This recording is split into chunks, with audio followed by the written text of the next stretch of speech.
अब देखेंगे Jeet series Hindi practice set 2026 class रहेगी 11, जिसमें टॉपिक रहेगा संधि, क्लास 11।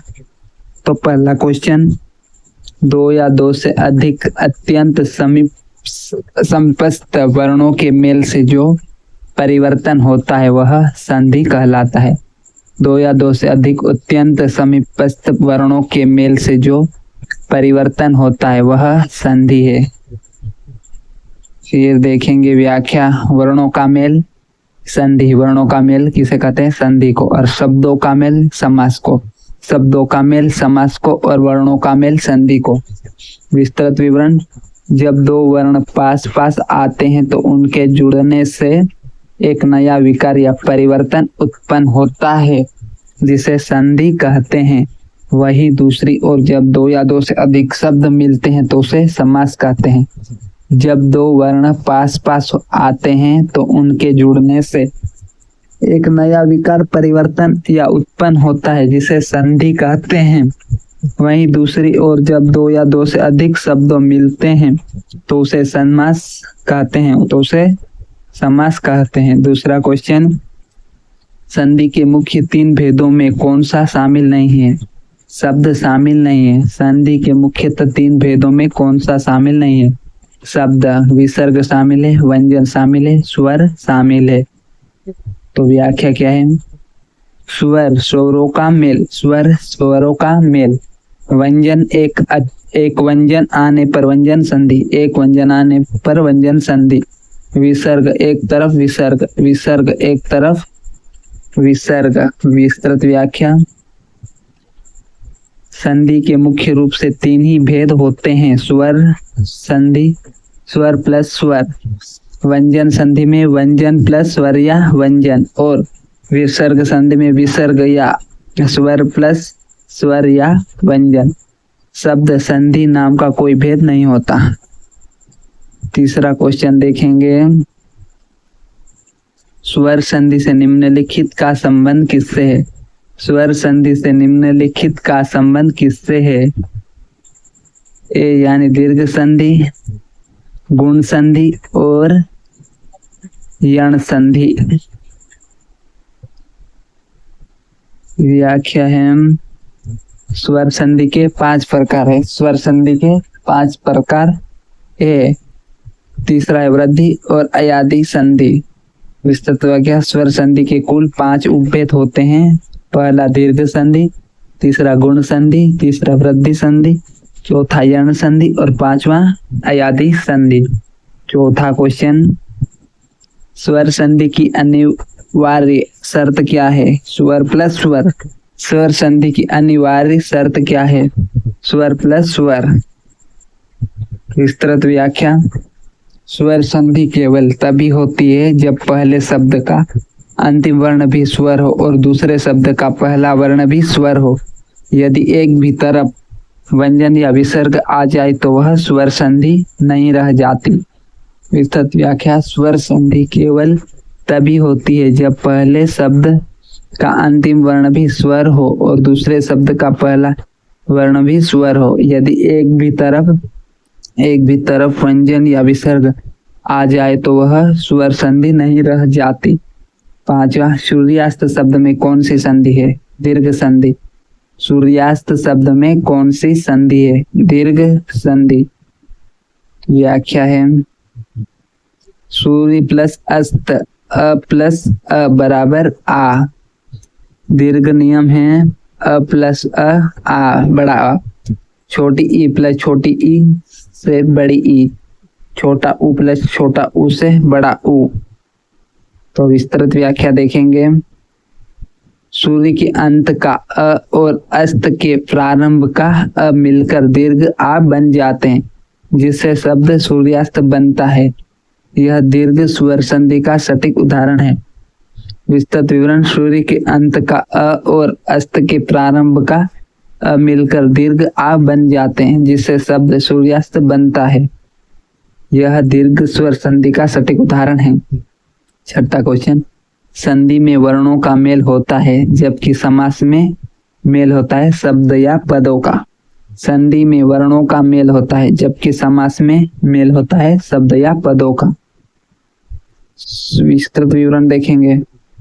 विस्तृत विवरण, संधि में हमेशा दो कटवर्ती ध्वनियों या वर्णों को जोड़ा जाता है जिससे ध्वनि परिवर्तन होता है। इसके विपरीत समास में दो या दो से अधिक स्वतंत्र पदों या शब्दों को मिलाकर एक संक्षिप्त शब्द बनाया जाता है।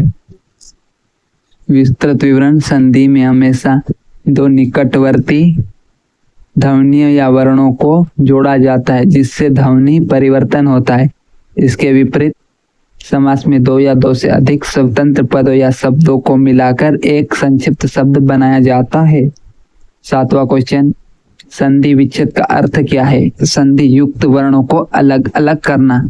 संधि विच्छेद का अर्थ क्या है? संधि युक्त वर्णों को अलग अलग करना। विस्तृत व्याख्या, संधि द्वारा मिले हुए वर्णों को पुनः उनके मूल रूप में अलग अलग करके लिखने की प्रक्रिया को संधि विच्छेद कहा जाता है। विस्तृत विवरण, संधि द्वारा मिले हुए वर्णों को पुनः उनके मूल रूप में अलग अलग करके लिखने की प्रक्रिया को संधि विच्छेद कहा जाता है। 8वां, न्यायाधीश शब्दों में संधि है दीर्घ संधि। न्यायाधीश शब्द में संधि है दीर्घ संधि। 9वें नंबर का क्वेश्चन या व्याख्या देखते हैं। न्याय प्लस अधीश, अ प्लस अ बराबर आ, अधीश से स्वामी।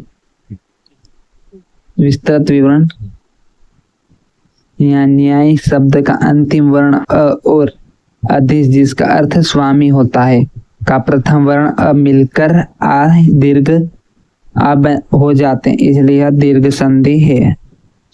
9वें नंबर का क्वेश्चन, कपिस, कपि प्लस इसमें कौन सी स्वर संधि है? दीर्घ। कपिस, कपि प्लस इसमें कौन सी स्वर संधि है? दीर्घ। अ प्लस बड़ी ई से बनता है बड़ी ई। विस्तृत व्याख्या विवरण देखते हैं। कपि की छोटी ई और इसकी बड़ी ई आपस में मिलकर दीर्घ ई में बदल जाती है। समान स्वरों के इस दीर्घीकरण के कारण यह दीर्घ स्वर संधि है। विस्तृत विवरण, कपि की छोटी ई और इसकी बड़ी ई आपस में मिलकर दीर्घ ई में बदल जाती है। समान स्वरों के इस दीर्घीकरण के कारण यह दीर्घ स्वर संधि है। वधुत्सव का शुद्ध संधि विच्छेद है वधु प्लस उत्सव। वधुत्सव का शुद्ध संधि विच्छेद है वधु प्लस उत्सव। व्याख्या, दीर्घ संधि वधु प्लस उत्सव, बड़ा उ प्लस छोटा उ से बड़ा उ बनता है। विस्तृत विवरण, व्याकरणिक दृष्टि से वधु शब्द में हमेशा बड़े उ की मात्रा होती है और उत्सव में छोटे उ की। जब वधु का उ बड़ा उ और उत्सव का उ छोटा उ मिलते हैं तो दीर्घ संधि के नियम से वह बड़ा उ ही रहता है जिसे वधुत्सव बनता है। 11वें नंबर का क्वेश्चन, महोदय। 11वें नंबर का क्वेश्चन, महोदय महा प्लस उदय में स्वर संधि का कौन सा प्रकार है? गुण। महोदय महा प्लस उदय में स्वर संधि का कौन सा प्रकार है? गुण। नोट 1, मात्रा गुण संधि में। गुण संधि जैसे ओ बना है अ प्लस उ से छोटा उ से, ओ बना है अ प्लस छोटा उ से, ए बना है अ प्लस छोटी ई से, ए बना है अ प्लस छोटी ई से। विस्तृत विवरण, जब अ या आ के बाद उ या उ आता है तो दोनों मिलकर ओ बन जाते हैं। महा का आ और उदय का उ मिलकर ओ बन गए जिससे महोदय सिद्ध हुआ। पहचान के लिए इस पर ओ की एक मात्रा लगी है।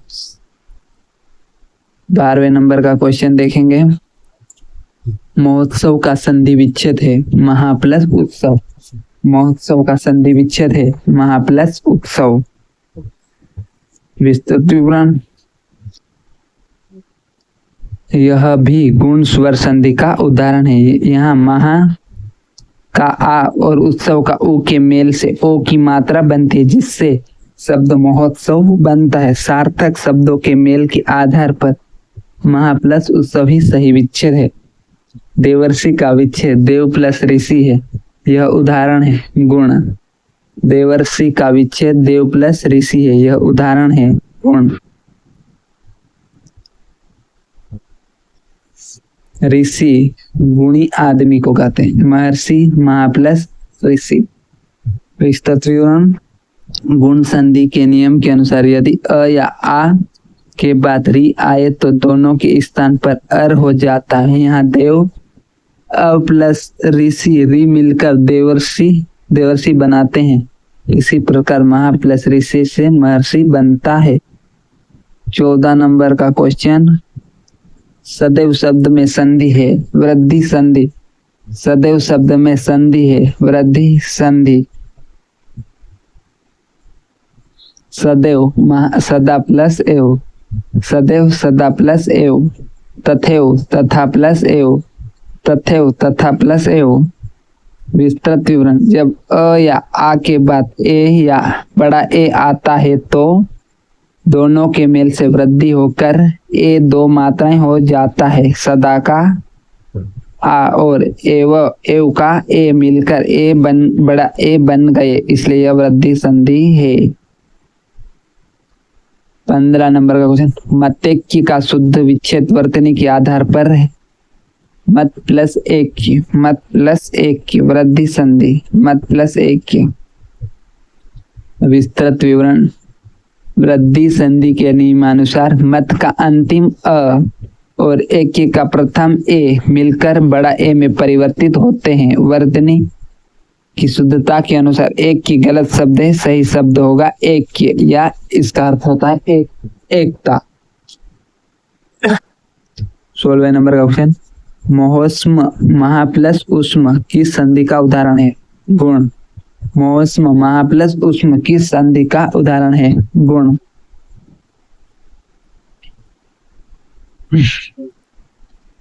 उष्म सही वर्तनी, उष्म सही वर्तनी और ये गलत वर्तनी ये वाली।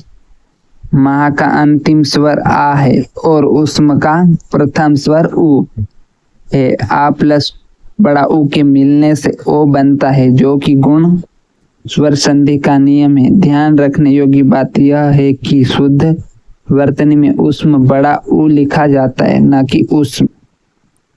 17 नंबर का क्वेश्चन। निम्नलिखित प्रश्न में 4 विकल्पों में से उस विकल्प का चयन करें जो सही संधि विच्छेद वाला विकल्प है। धर्मात्मा, धर्म प्लस आत्मा, धर्म प्लस आत्मा। 18 नंबर का क्वेश्चन है। संधि का प्रकार दीर्घ संधि। विच्छेद नियम धर्म प्लस आत्मा, अ प्लस आ बराबर बड़ा आ। कपिस और सचिंद्र शब्द में के सही संधि विच्छेद है। कपि प्लस इस और सचि प्लस इंद्र संधि विच्छेद। इंद्र गलत है, इंद्र में छोटी ई होती है, न कि बड़ी ई। 19 नंबर का क्वेश्चन। प्रत्येक की संधि भेद का उदाहरण है यण संधि। प्रत्येक की संधि भेद का उदाहरण है यण संधि का।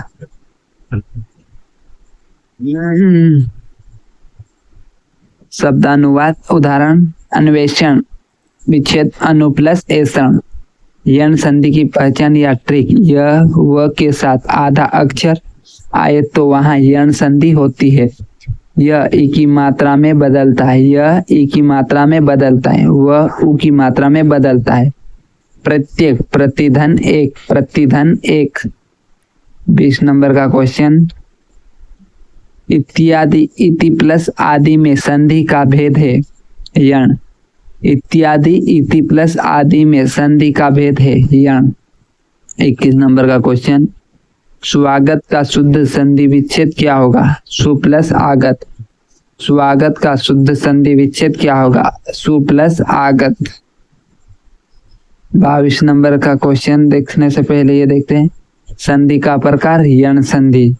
अन्य उदाहरण है स्वच्छ सु प्लस अच्छे, स्वागत सु प्लस आगत। 22 नंबर का क्वेश्चन। अन्वय का शुद्ध संधि विच्छेद होगा अनु प्लस ऐ। अन्वय का शुद्ध संधि विच्छेद होगा अनु प्लस आई। 23 नंबर का क्वेश्चन है, व्याकुल शब्द का संधि विच्छेद है वी प्लस आकुल, वी प्लस आकुल।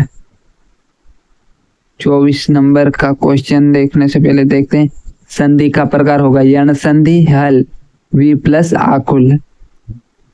24 नंबर का क्वेश्चन देखते हैं, देवेश का संधि विच्छेद है, देवेश का संधि विच्छेद है देव प्लस इस, देव प्लस इस। अभिष्ट का सही संधि विच्छेद है अभि प्लस इष्ट, अभिष्ट का सही संधि विच्छेद है अभि प्लस इष्ट। 26 नंबर का क्वेश्चन है, यद्यपि का संधि विच्छेद है यदि प्लस अपि, यद्यपि का संधि विच्छेद है यदि प्लस अपि। मूल शब्द की बनावट यद्यपि, यदि प्लस अपि विच्छेद। 27 नंबर का क्वेश्चन, प्रत्यक्ष शब्द में कौन सी संधि है यण, प्रत्यक्ष शब्द में कौन सी संधि है यण। प्रति प्लस अक्ष विच्छेद प्रति प्लस अक्ष। 28 नंबर का क्वेश्चन, नयन ने प्लस अन का शुद्ध संधि विच्छेद क्या है, ने प्लस अन, नयन ने प्लस अन का शुद्ध संधि विच्छेद क्या है, ने प्लस अन। अन्य उदाहरण, चयन चे प्लस अन, चयन चे प्लस अन। पहचान अयादि संधि यह और वह का पूरा अक्षर हो। क्या नियम देखते हैं, यह एक ही मात्रा में बदलता है जैसे नयन ने प्लस अन, यह से पहले आ की मात्रा हो, एक ही मात्रा में बदलता है जैसे नायक ने प्लस अक, नायक ने प्लस अक नायक। 29 नंबर का क्वेश्चन, गायक ये प्लस अक में स्वर संधि का कौन सा भेद प्रयुक्त हुआ, गायक ये प्लस अक में स्वर संधि का कौन सा भेद प्रयुक्त हुआ है, अयादि, अयादि। पवन का संधि विच्छेद है पो प्लस अन, पवन का संधि विच्छेद है पो प्लस अन, विच्छेद पो प्लस अन। चयन शब्द में संधि के सही नाम का चयन करें, अयादि स्वर संधि। चयन शब्द में संधि के सही नाम का चयन करें, अयादि स्वर संधि, अयादि स्वर संधि। 22 नंबर का क्वेश्चन देखेंगे, 32 नंबर का क्वेश्चन, पवित्र शब्द का संधि विच्छेद कौन सा है, पो प्लस इत्र, पवित्र शब्द का संधि विच्छेद कौन सा है, पो प्लस इत्र। 33 नंबर का क्वेश्चन, नाविक नो प्लस इक में कौन सा नियम लगा है, ओ प्लस बड़ा ओ प्लस ई बराबर आविश। व्याख्या क्या है, यह अयादि स्वर संधि का उदाहरण है। अयादि संधि के नियम के अनुसार जब ओ के बाद कोई अन्य स्वर जैसे ई आता है तो ओ का आव हो जाता है।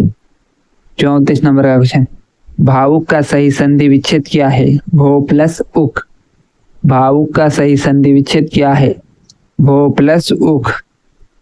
35 नंबर का क्वेश्चन देखने से पहले व्याख्या देखते हैं, यह भी अयादि स्वर संधि का उदाहरण है। यहाँ ओ और उ का मेल हो रहा है, नियम के अनुसार ओ के बाद भिन्न स्वर आने पर वह आव में बदल जाता है। 35 नंबर का क्वेश्चन, नोन्मेष का सही संधि विच्छेद कौन सा है, नौ प्लस उन्मेष, नवोन्मेष का सही संधि विच्छेद कौन सा है, नौ प्लस उन्मेष। व्याख्या, यह गुण स्वर संधि का उदाहरण है। गुण संधि के नियमानुसार यदि अ या आ के बाद उ या उ आए तो दोनों मिलकर ओ हो जाते हैं। यह गुण स्वर संधि का उदाहरण है। गुण संधि के नियमानुसार यदि अ या आ के बाद उ या उ आए तो दोनों मिलकर ओ हो जाते हैं। अत्यल्प का सही संधि विच्छेद कौन सा है, अति प्लस अल्प, अत्यल्प का सही संधि विच्छेद कौन सा है, अति प्लस अल्प। यह यण स्वर संधि का उदाहरण है। यण संधि के नियमानुसार यदि ई या ई के बाद कोई भिन्न स्वर जैसे अ आए तो ई या बड़ा ई का यह हो जाता है और पहला व्यंजन आधा हो जाता है। प्रश्न क्रमांक 37, गुणा के शब्द का संधि विच्छेद कौन सा होगा? गुणाका प्लस इस। गुणा के शब्द का संधि विच्छेद कौन सा होगा? गुणाका प्लस इस। व्याख्या देखते हैं। यह गुण स्वर संधि का उदाहरण है। यहाँ आ और ई मिलकर ए बनते हैं। गुणाका का अर्थ होता है नींद और इसका अर्थ होता है स्वामी। जो नींद का स्वामी हो अर्थात अर्जुन या शिव। रिवीजन वाले क्वेश्चन देखते हैं। 5 क्वेश्चन होंगे जिसमें देखेंगे हिंदी वर्णमाला में उष्म व्यंजन। उष्म व्यंजन है 4 स ह। व्याख्या देखेंगे। जिन वर्णों के उच्चारण में वायु मुख्य विभिन्न भागों से रगड़ खाकर निकलती है और उष्मा या गर्मी पैदा करती है उन्हें उष्म व्यंजन कहते हैं। व्याख्या, जिन वर्णों के उच्चारण में वायु मुख्य विभिन्न भागों से रगड़ खाकर निकलती है और उष्मा या गर्मी पैदा करती है उन्हें उष्म व्यंजन कहते हैं। दूसरा क्वेश्चन, उद्घाटन में उपसर्ग है उत या उद। उद्घाटन में उपसर्ग है उत या उद। उद्घाटन का संधि विच्छेद उत प्लस घाटन होता है। व्यंजन संधि के नियम से तहलंत का दहलंत हो जाता है, इसलिए इसमें मूल उपसर्ग उत है। तीसरे नंबर का क्वेश्चन, राम का भाई भरत है। राम का भाई भरत है। इसमें कारक है संबंध कारक। यहाँ राम और भाई के बीच संबंध दिखाया जा रहा है। संबंध कारक की विभक्ति का की के होती है, इसलिए यहाँ संबंध कारक है। राम का भाई भरत है, इसमें कारक है संबंध कारक। यहाँ राम और भाई के बीच संबंध दिखाया जा रहा है। संबंध कारक की विभक्ति का की के होती है, इसलिए यहाँ संबंध कारक है। हिंदी में कुल सर्वनाम है 11। हिंदी में कुल सर्वनाम है 11। हिंदी में मूल सर्वनामों की कुल संख्या 11 है, जो इस प्रकार है। मैं, तू, आप, यह, वह, जो, सो, कोई, कुछ, कौन, क्या। ध्यान दे, सर्वनाम के भेद 6 होते हैं लेकिन कुल सर्वनाम शब्द 11 होते हैं। 5वें नंबर का क्वेश्चन, मनुष्य शब्द की भाववाचक संज्ञा है मनुष्यता या मानुषता। मनुष्य एक जातिवाचक संज्ञा है। जब इसमें ता प्रत्यय जोड़ा जाता है तो यह भाव, गुण या दशा को प्रकट करने वाली मनुष्यता भाववाचक संज्ञा बन जाती है। अब कल देखेंगे क्लास 12 जिसमें संधि का भाग 2 रहेगा। तब तक चैनल सब्सक्राइब कर दें।